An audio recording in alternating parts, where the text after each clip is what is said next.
সিরাজুল উলুম মাদ্রাসা 2022 সাল থেকে পথ চলা শুরু। উত্তর দিনাজপুর জেলার কালিয়াগঞ্জে 4 নম্বর বোচাডাঙ্গা গ্রাম পঞ্চায়েতের আনাউন সিরাজুল উলুম মাদ্রাসা এবং আবাসিক মিশন। স্থানীয় কালিয়াগঞ্জবাসী চিন্তা ভাবনা করে সমাজসেবী সাজ্জাদ হোসেন এই মাদ্রাসা চিন্তা ভাবনা করেছিলেন।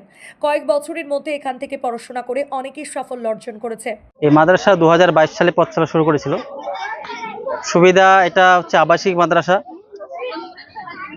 এলাকায় যে সমস্ত মাদ্রাসারা দেখতে পাবেন এটা একটু ভিন্ন ধরনের। এই মাদ্রাসায় শুধু মাদ্রাসা নয়, এটা মিশন টাইপের আমরা চালাই। যেমন এখানে আরবি পড়াশোনা মাদ্রাসা লেভেলে যে পড়াশোনাটা হয়, তার সঙ্গে মধ্যশিক্ষা পর্ষদের পশ্চিমবঙ্গ মধ্যশিক্ষা পর্ষদের যে সিলেবাস, সেই সিলেবাসের পড়াশোনাটা এখানে কোচিং সিস্টেমে হয়। যেমন সকালবেলা আমরা বাচ্চাদের সকাল 7টা থেকে 10:30টা পর্যন্ত আরবি ক্লাস করাই, আবার 11:30 থেকে নিয়ে 3:30টা পর্যন্ত বাংলা ক্লাস যেভাবে হয় বাংলা ক্লাস হয়।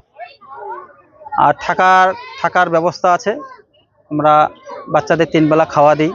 সকালবেলা ইংলিশ বা হিন্দি পড়ানো? হ্যাঁ, বাংলা ইংলিশ সবই পড়াশোনা হয়। মানে মধ্যশিক্ষা পর্ষদের যে সিলেবাসটা পশ্চিমবঙ্গ মধ্যশিক্ষা পর্ষদ, সেই সিলেবাসে পড়াশোনা হয়। কত সিট ক্যাপাসিটি রয়েছে? কেউ যদি ভর্তি হতে চায় তাহলে কি ভর্তি হতে পারবে? আমরা অ্যাকচুয়ালি এখানে অলরেডি 60 জনের মতো আছে, আর খুব বেশি হলে আমরা 10 জন নিতে পারবো, তার উপরে ক্যাপাসিটি নেই আমাদের এখানে। আর আমরা অল্প ছাত্র নিয়ে একটু কোয়ালিটি তৈরি করতে চাই বাচ্চাদের। আপনারা দেখতে পেলেন আমাদের বাচ্চাদের কোয়ালিটি। আমাদের স্কুলে যে সমস্ত আমাদের বাচ্চারা পড়ে, প্রত্যেকটা বাচ্চা স্কুলে ভর্তি আছে, যারা প্রাইমারিতে পড়ে, যারা হাই স্কুলে আছে 5 থেকে 10 পর্যন্ত। এবং আমাদের বাচ্চাদের সম্বন্ধে হাই স্কুলের মাস্টাররা বলতে পারবে যে কোয়ালিটি কী আছে। গত বছর 2 জন মাদ্রাসার ছাত্র আমাদের কোরআনে হাফিজও হয়েছে, আবার মাধ্যমিক পরীক্ষা দিয়েছে। মাধ্যমিক পরীক্ষায় একজন 83% নাম্বার নিয়ে পাস করেছে আমাদের এখান থেকে। তো অন্য কিছু খেলাধুলা যেমন হয়, যেমন সাংস্কৃতিক কালচার, যেমন আমাদের এখানে এখন নাটক হবে, একটা স্কুল লেভেলে যা হয়, যা করে না লোকালে, আমরা সেটা করাই বাচ্চাদের। মাদ্রাসাটি কোথায় অবস্থিত রয়েছে? মাদ্রাসা এটা আনাউন গ্রাম, কালিয়াগঞ্জ ব্লকের বোচাডাঙ্গা গ্রাম পঞ্চায়েতের অধীনস্থ, উত্তর দিনাজপুর। কেউ যদি যোগাযোগ করতে চায় তাহলে কোথায় কিভাবে যোগাযোগ করতে গেলে আনাউন, আমার নাম সাজ্জাদ হোসেন, আমার নাম জানেন, মোবাইল নাম্বার বলে দিচ্ছি 9635664264। মোবাইল নাম্বারে আমাদের প্রধান শিক্ষক আছে। মাদ্রাসা ক্যাম্পাসে আসলেই হবে। মাদ্রাসা কোন পদে রয়েছেন? আমি এই মাদ্রাসার পরিচালক। বলছি দাদা, মাদ্রাসা মানেই সবসময় একটা খরচার জায়গা, সেই জায়গায় সবার চিন্তা করে কিভাবে কিরকম কি রাখছেন, মানে সবাই এখানে পড়াশোনা করার মতন?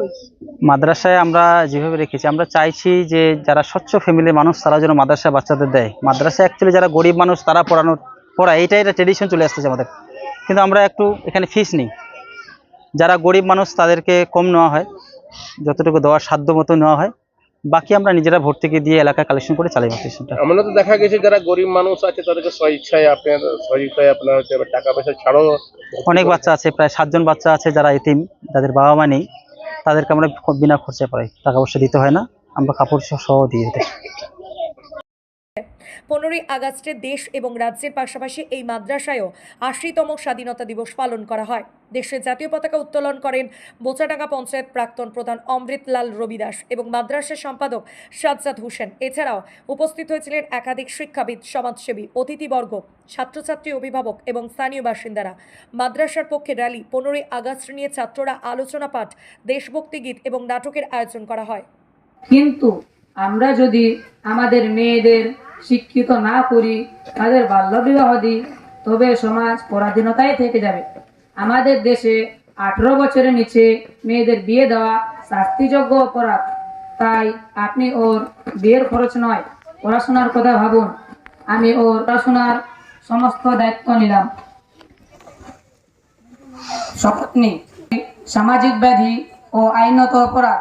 আসুন আর মেয়েদের বিয়ে না দিয়ে তাদের শিক্ষিত ও স্বাবলম্বী করে তুলি, তবেই আসবে স্বাধীনতা। সকলকে স্বাধীনতা দিবসের আন্তরিক শুভেচ্ছা। পরাধীনতার শিকল তো একটাই, আজ আমরা হিন্দু বা মুসলিম নয়, আজ আমরা সবাই ভারতীয়। দেখো ভাই, কত লোক এসেছে আজ, বাচ্চা, বুড়ো, মা, বাবা সবাই এসেছে আজ।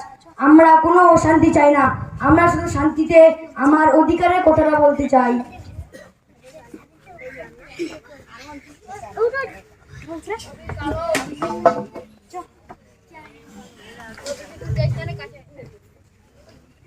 এখানে বেআইনি ভাবে জামায়াত হয়েছে, এটা ব্রিটিশ আইন ভঙ্গ। কোনো ওয়ার্নিং